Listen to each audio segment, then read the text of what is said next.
Okay, so I wanted to talk a little bit about disgust because sometimes on the path and the practice, we feel like we shouldn't have strong emotions. We shouldn't have emotions. We should be above it all. That actually isn't very realistic, is it? And there are some feelings like anger, for example, that the Buddha cautions us about again and again. It's never the fact that we should feel bad about what we feel, because feeling comes up from old things, karma from the past. I don't even mean that you necessarily did anything in the past to directly create it, but we get angry about things because of things that have happened before. If it was something brand new and fresh, we probably wouldn't have anger around it. But it's all related to the things from the past. And I've come to believe that we shouldn't feel bad at all about whatever arises in the mind like that out of nowhere, or due to whatever the conditions are at the time, feelings arise. And it's only when we act on these things that it really becomes a new issue.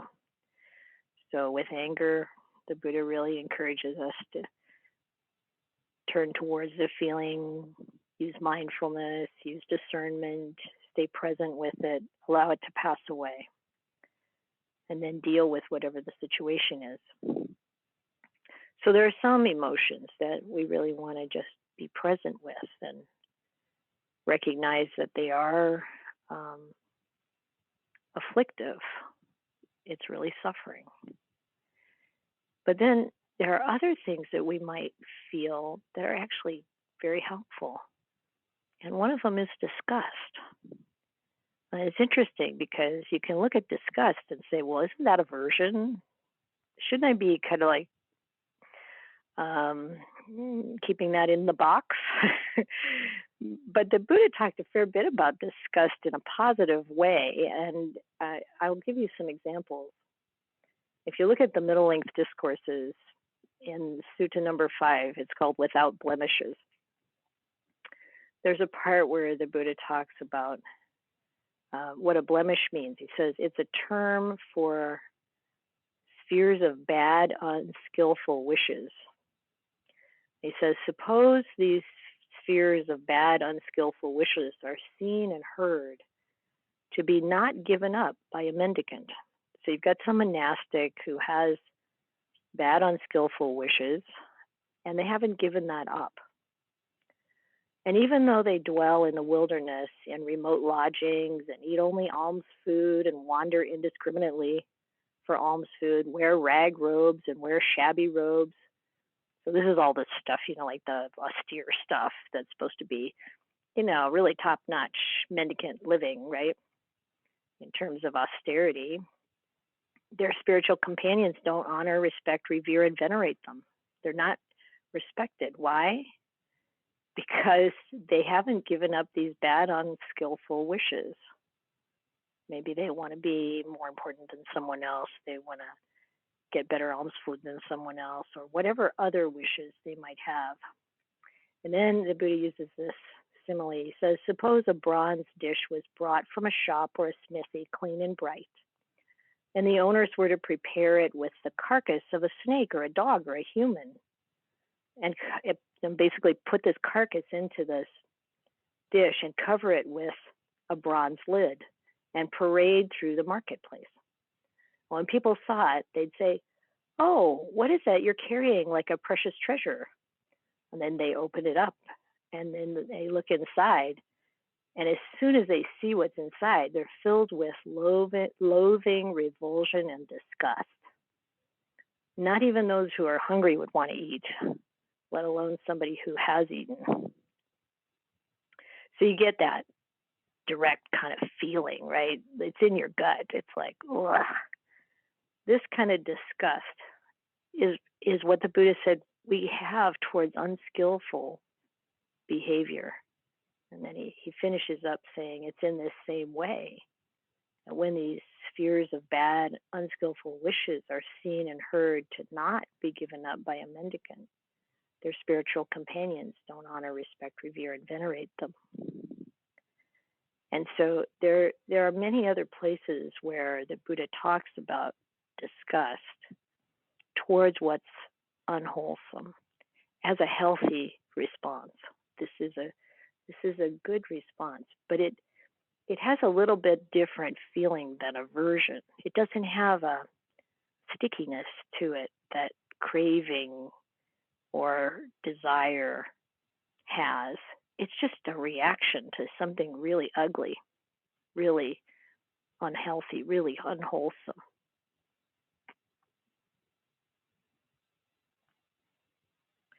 And the Buddha talks about how we can have this disgust for some of our own thoughts, and it's actually useful. So in the removal of distracting thoughts sutta, so that's number 20 in the middle length discourses, he says, he's giving these different methods for how to remove these thoughts that that are intruding in meditation.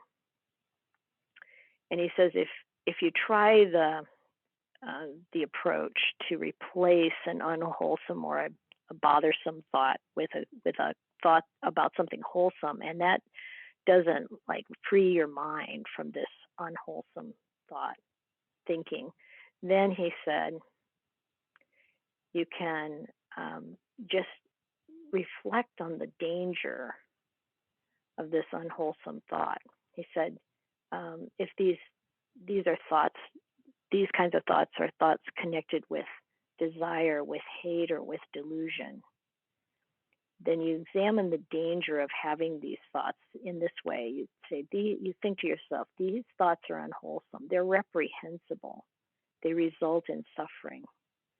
And when you examine the danger in those thoughts, then any evil, unwholesome thought connected with desire, hate, and delusion, any of those thoughts are abandoned and subside.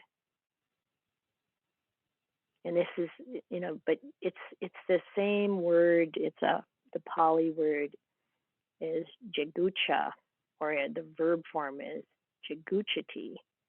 And it means to shun, avoid, loathe, detest, or be disgusted or horrified at something. This disgust with this unwholesomeness. And that this actually helps us to let it go. It's like if we have a thought about, something cruel or harsh or dishonest or something like that, and then we're disgusted by the fact that thought would arise, being careful not to get disgusted with ourselves. This is kind of the point. There's a big difference. It's like, ooh, look at that. This flash of jealousy comes up, and it's like, ooh, look at that. Yeah, disgusting. And so then you don't take that personally. It's just what's coming through. It helps us to let it go. The Buddha also used this same word when he was giving advice to his son Rahula. It's called the advice at Ambalatika. It's Sutta number 61, and you might remember this one. It's quite precious. The commentary tells us that Rahula was about 7 years old at the time, and the Buddha was explaining to him that when you want to do something, think about whether it's going to hurt anyone or if it's going to hurt yourself, and then don't do it. If you think it's going to hurt someone, don't do it. But if you think it's going to not hurt anyone, not hurt yourself, then you can do it. But while you're doing it, you reflect again, is this hurting anybody? Is this hurting myself? And then if it is, you stop. Or if it's not, you do it, but then afterwards you reflect again. Did this harm anyone? Did this harm me? And if it did, then, go to one of your companions in the holy life and confess it, talk about it, and then decide you're never going to do that again. It's very simple, right? It really it really fits. If you're 7, you can take that in. If you're 70, if you're whatever age, right? We can learn from that. That's a beautiful way to think, to approach our behaviors. And then he said the same thing about verbal actions, speech. And then he talked about what comes up in the mind, mental actions. Especially these are the ones you give energy to. You're thinking something. The first thought of jealousy or cruelty or something is that one that you can just say, wow, look at that. Where'd that come from? Okay, we're not going there. But what if we do decide to think it? So the Buddha is actually talking about mental action, volitional action. So he's telling little Rahula, so you can decide what to think, whether you're going to pursue this or not, this thought. You think, is thinking about this going to hurt me or hurt anyone else? The Buddha really was clear that everything we do and say comes from thought.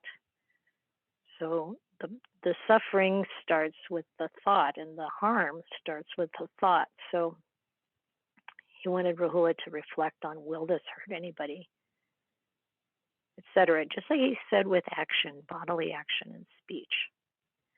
But when it came to reflecting after, thinking about it, and realizing, yes, that actually was harmful, he didn't say go confess it, because we don't tend to we don't confess thoughts to each other. But he said, let me read it here. He said, then you should be repelled, humiliated, and disgusted by this thinking. And having become repelled, humiliated, and disgusted by this thinking, then you make the determination you're not going to think like that again. And it's really useful. So disgust is useful in this regard. The Buddha also talked quite a bit about having, sometimes it's in Pali, it's hiri-ottappa, having hiri, which is a fear of wrongdoing. Having hiri, which is the feeling of shame or the conscience around doing something wrong. And then the other word is ottappa, which is a fear, can be translated as a fear of wrongdoing.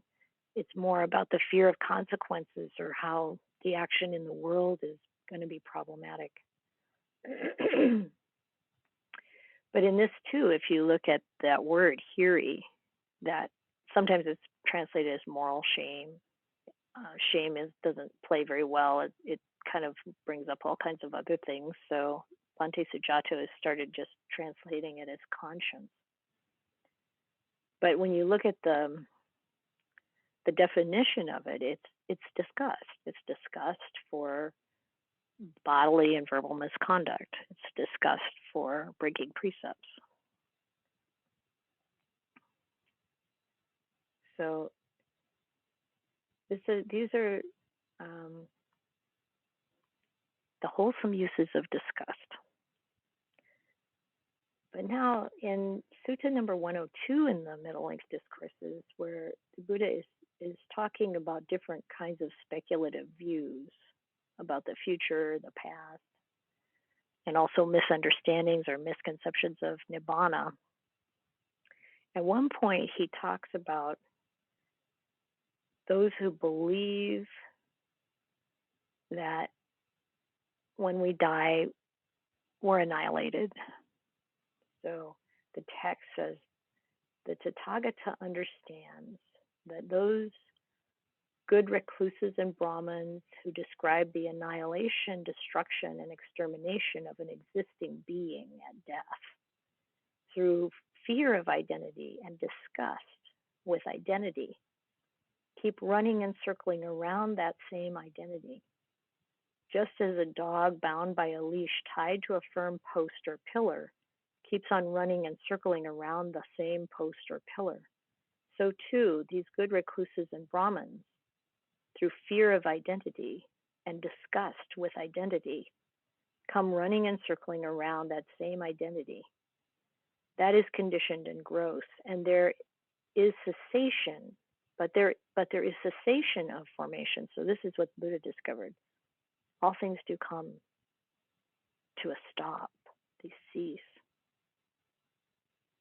And having known this, you can see the escape from samsara, from going around and round. So here he's talking about disgust, but it's disgust of having an identity, the disgust we might feel of having a sense of self, and how it can lead to this idea that, oh, we're just annihilated in the end. And the Buddha was clear. He experienced that wasn't the case.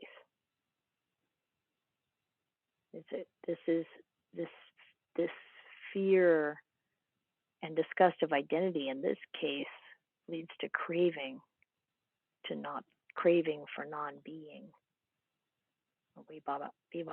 Vibhava tanha. And it's clear then. It's like it depends on what we're disgusted with, doesn't it? And how being disgusted with something in this way creates attachment.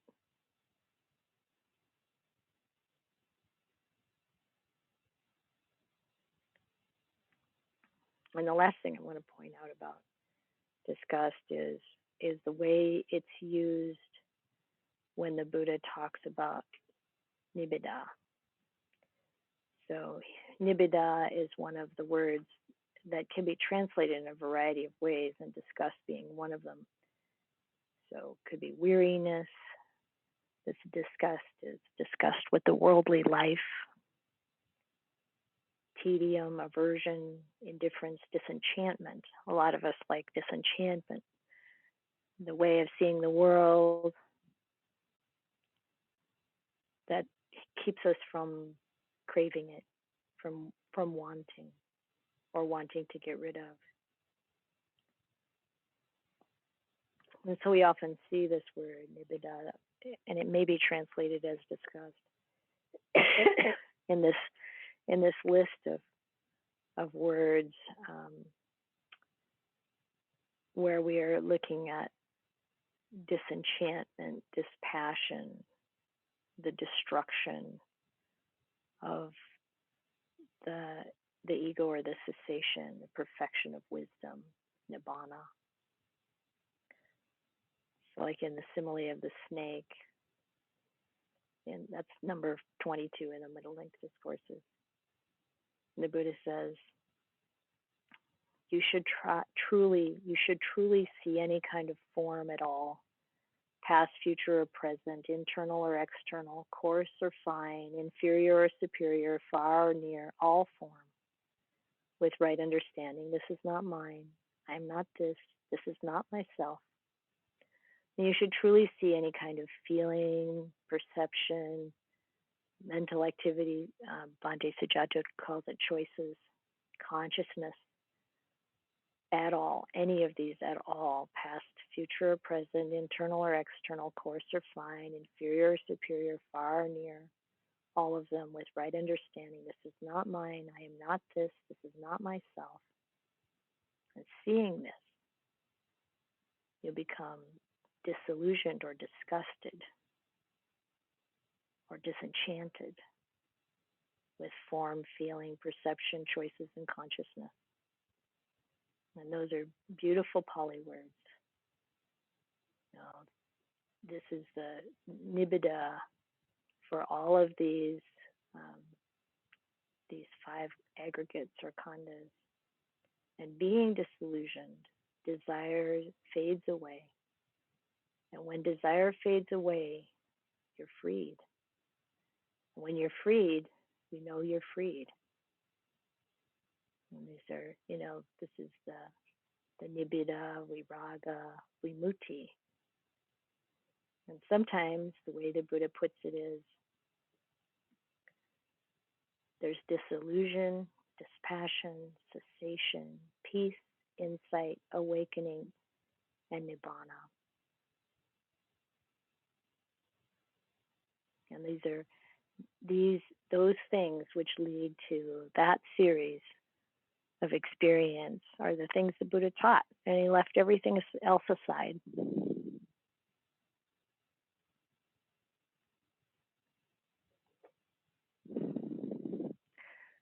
So he encourages us to allow that experience, that feeling of disgust for what is not wholesome or helpful to arise. And then, let go. Not become averse, not become holier than thou, but to just let go.